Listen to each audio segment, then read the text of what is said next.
வள்ளுவர் கோட்டம்.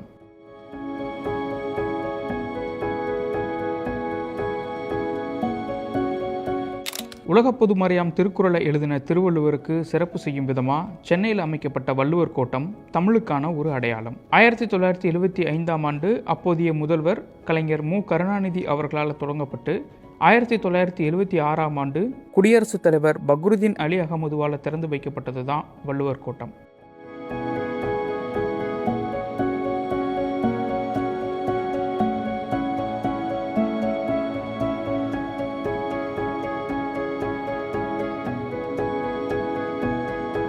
அதுநாள் வர ஆன்மீகத்துக்காக மட்டும் அறியப்பட்ட சிலை வெடிப்பு அப்படிங்கிறது இலக்கியத்துக்காகவும் இருக்கணும்னு வந்த யோசனையோட வெளிப்பாடு தான் இந்த கட்டடக்கலை. பிரதான நுழைவு வாயில் தொடங்கி திருக்குறள் ஆய்வரங்கம், கலையரங்கம், குறள்மணி மாடம், நூலகம் அப்படின்னு 3 அடுக்குகளில் அமைக்கப்பட்டிருக்க இந்த வள்ளுவர் கோட்டத்தோட முத்தாய்ப்பான அடையாளமே அந்த தேர் தான்.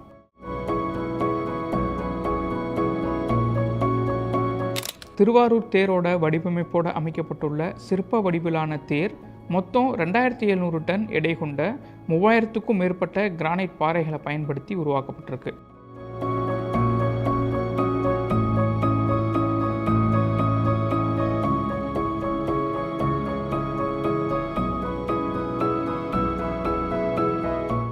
நூற்றி 28 அடி உயரம். தேருக்கு முன்னாடி 7 அடியில் 2 யானைகள் அப்படின்னு பார்த்து செதுக்கப்பட்டிருக்கிறது இந்த தேர். இந்த தேரோட கருவறையில் திருவள்ளுவருக்கான சிலை அமைக்கப்பட்டிருப்பது இதனுடைய சிறப்புகளில் ஒன்று.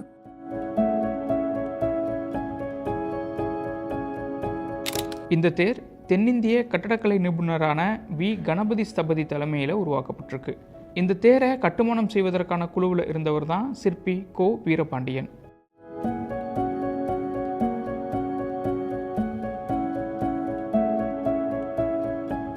என் பேர் வீரபாண்டியன். நான் மாமல்லபுரம் சிற்பக்கலை கல்லூரியில் படிச்சுட்டு அதுக்கு பிறகு வள்ளுவர் கோட்டத்தில் சிற்ப பராமரிப்பாளராக கிட்டத்தட்ட 30 ஆண்டுகள் வேலை செஞ்சேன். 30 ஆண்டுகால சிலை பராமரிப்பு பணியாளரான வீரபாண்டியன் தேர் உருவாக்க கதையை நம்மக்கிட்ட பகிர்ந்துக்கிட்டாரு. ஒரு காலத்தில் இந்த வள்ளுவர் கோட்டம் பண்ணியோ பூம்புகார் பண்ணியோ மாமல்லபுரத்தில் படித்த சிற்பிகளுக்கு வந்து வேலை இல்லாத போது சிற்பிகளுக்கு நம்ம வேலை தரணுன்ட்டு தான் அந்த இதெல்லாம் கட்டினது. கலைஞர் அவருடைய பேச்சிலையும் குறிப்பிட்டிருப்பார், அவருடைய கட்டுரையிலையும் கடிதத்திலையும் குறிப்பிட்டிருப்பார். நாங்கள் படித்து முடிக்கிற காலத்தில் வள்ளுவர் கோட்டம் கட்டப்பட்டது 1975. அப்போ கட்டப்படுவது அதில் சிற்பங்கள் நிறைய செய்தோம். அதில் வேலை செய்த சிற்பிகள் மொத்தம் பார்த்திங்கன்னா கிட்டத்தட்ட ஒரு 3500 பேருக்கு மேற்பட்டவர்கள். அவர்களெல்லாம் பெரும்பாலோர் வந்து கட்டட கலைஞர்கள். ஆனால் நானும் என்னுடைய சில பேர் சிற்பிகள் மட்டும் இருந்தோம். அந்த சிற்பிகளுக்கும் அந்த தேரில் சிற்பங்களில் செய்திருக்கோம். தேர் இவ்வளவு பிரம்மாண்டமாக இருக்கிற அதே வேளையில் அதில் இருக்க சிற்பங்களும் கவனிக்கத்தக்க ஒரு அம்சம்தான். அதில் உள்ள காட்சி, அதாவது வள்ளுவர் கோட்டத்தில் காட்டப்பட்டுள்ள சிற்பங்களுடைய காட்சிகள் வந்து வெறும் காட்சிகளாக மட்டும் இல்லாமல் கதைகளில் இருந்து எடுத்திருக்காங்க, சங்க இலக்கியங்கள் இருந்து எடுத்திருக்காங்க. இவர் ஜெகவீர பாண்டியனார் குமரேசு வெண்பால எடுத்திருக்காங்க. சில வைதிக சிற்பங்களும் இடம் பெற்றிருக்கு.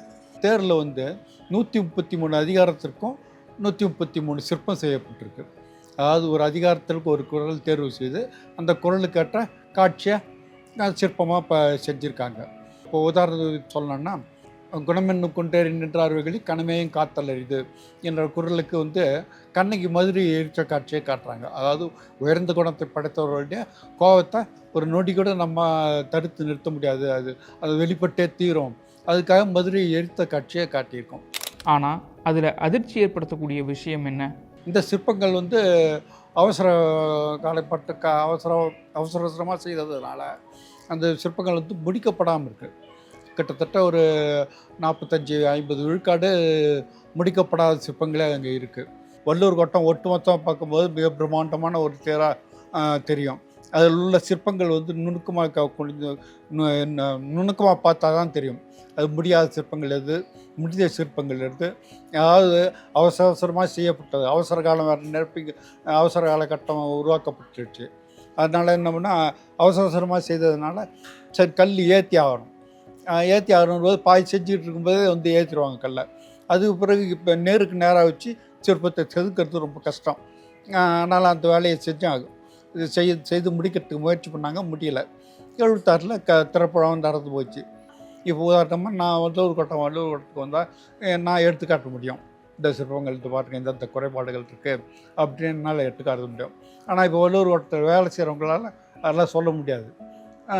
அந்த நிலையில் இப்போ நிலை நின்றுட்டுருக்கு. அது முடிக்கிறாங்களா என்ன தெரில. சிலை முழுவதுமாக முடிக்கப்படலைன்னு சொல்கிற கோ. வீரபாண்டியன் அதை நிறைவு பண்ணணும்னு அரசுக்கு தொடர்ச்சியாக கோரிக்கை வச்சுட்டு வராரு. இதுக்காக கலைஞரை நேரில் சந்தித்து பேச முயற்சியும் நடந்திருக்கு. இல்லை, கலைஞர் காலத்தில் நான் பல முறை முயற்சி பண்ணி இது பண்ணிட்டேன். அவர் அதை முடிக்காத சிற்பங்களை முடிக்கணுன்ட்டு கணபதி சபைக்கு ஆர்டர் போட்டு விட்டார். ஆனால் என்ன காரணமோ தெரில, கணபதி சபை கிட்டத்தட்ட ஒரு 1 வருஷம் கிட்டத்தட்ட சாரம் கட்டி வச்சுருந்தார் வழியாக வேலை நடக்கவே இல்லை. வேலை நடக்கலை, அப்புறம் வேலை முடிஞ்சு போச்சு அப்படின்னு சொல்லிட்டு விட்டாங்க. அதனால் அது குறைபாடான சிற்பமாகவே தான் இருக்குது. அந்த கணபதி சபையாலும் முடிக்க முடியல. நான் எடுத்துக்க சொல்ல தயாராக இருந்தாலும் என்னை அவங்க அனுமதிக்கலை. ஏன்னா நீ யாராச்சும் வேலையில் இருக்க, நீ இதில் தலையிட வேண்டாம் அப்படின்னு சொல்லிட்டாங்க. அதனால் நான் ஒதுக்கிட்டேன். இல்லை, கலைஞரை நேரில் பேசுகிறதுக்கு நான் பல முறை முயற்சி பண்ணேன். ஆனால் எனக்கு எங்கள் அதிகாரிகளோ எங்கள்லாம் அதுக்கு அனுமதிக்கவே இல்லை. உயர்நிலையில் உள்ளவங்க மட்டும் நான் சொல்லிக்கிறேன் சொல்லு அப்படின்னு சொல்லுவாங்க. ஆனால் அவங்க சொல்லவே மாட்டாங்க. அது ஏதோ சொன்னால் கலைஞரை தாழ்த்துதான் நினைப்பாங்க. அதனால் நம்ம சொல்ல வேண்டாம் அப்படின்ற நிலையிலிருந்து இருந்துட்டாங்க. கடந்த ஆண்டு திமுக தலைமையிலான அரசில் ரூபாய் 80 கோடி மதிப்பில் வள்ளுவர் கோட்டம் புனரமைக்கப்பட்டது. சிற்பி கோ. வீரபாண்டியன் சொன்ன சிலை புனரமைப்பு நடந்ததா?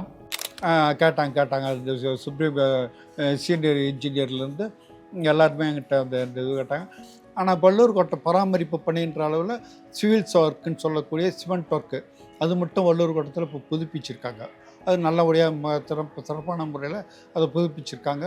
வள்ளுவர் கோட்டம் ஒரு பக்கம் லோடு வெயிட் தாங்க முடியாமல் ஒரு பக்கம் சரிந்து அந்த சரிந்திருக்கிறதையும் ஓரளவு நிவர்த்தி பண்ணி இன்றைக்கி அந்த சிவில் ஒர்க்கை நல்லபடியாக முடிச்சிருக்காங்க. ஆனால் சிற்பக்கலையில் திருத்த வேண்டிய படிகளை ஒன்றும் பண்ண முடியாமல் அப்படியே விட்டாங்க. தன்னோட தொடர் கோரிக்கையை புத்தகமாக வெளியிட்டிருக்காரு கோ. வீரபாண்டியன். வீரபாண்டியன் முன்வைக்கிற விமர்சனங்களோடவே அந்த புத்தகத்துக்கு நிதி உதவி கொடுத்து வெளியிட்டிருக்கு தமிழ் வளர்ச்சித்துறை. போயிருந்தேன், திரைப்பழாவுக்கு போயிருந்தேன். ஆனால் அதிகாரிகளை பார்க்கல, அதிகாரிகள் யாரும் இது பண்ணல. இன்னொன்று எனக்கு சட்டம் பண்ணல யாருமே.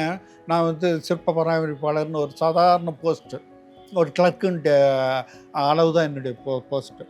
அவங்கள்ட்ட அங்கே இதில் இருக்கிற சீனியர் சீஃப் இன்ஜினியர் இவங்கெல்லாம் பார்த்திங்கன்னா பெரிய அளவில் எல்லாம் கிட்டத்தட்ட எல்லாம் ஒரு 2 லட்சம் 2.5 லட்சம் சம்பளம் வாங்கக்கூடியவர். எங்களுடைய டெப்டி டைரக்டர் உள்பட சொல்கிறேன். யாருமே அதை இது பண்ணிக்கல. ஆனால் நான் முடிஞ்ச பிறகு நான் என்னுடைய இயக்குனரையும் செக்ரட்டரியும் போய் பார்த்தேன். இயக்குனர் அதில் கொஞ்சம் ஆர்வம் காட்டினார்.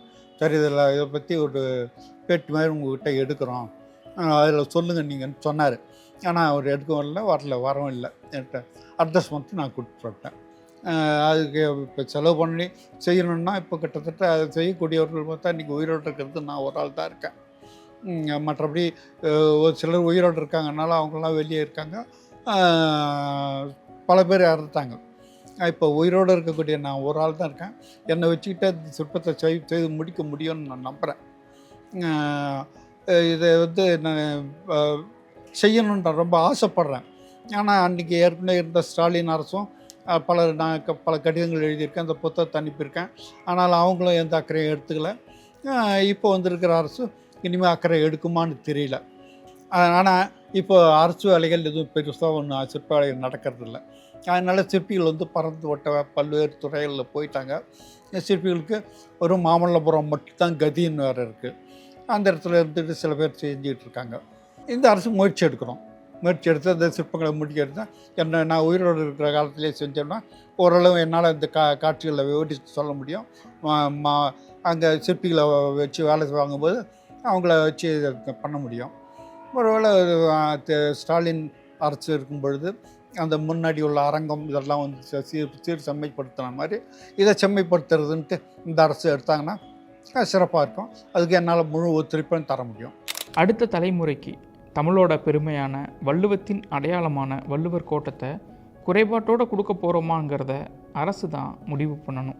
தமிழர்களோட பெருமையாக உயர்ந்து நிற்கிற வள்ளுவத்தை தலைநகரில் அமைச்ச அதே வேளையில் அதில் இருக்க குறைபாடுகளை சரி செய்ய துடிக்கிற சிற்பியோட கோரிக்கைக்கு தமிழ்நாடு அரசு செவி சாய்க்கணுங்கிறது தான் தமிழ் ஆர்வலர்களுடைய எதிர்பார்ப்பு.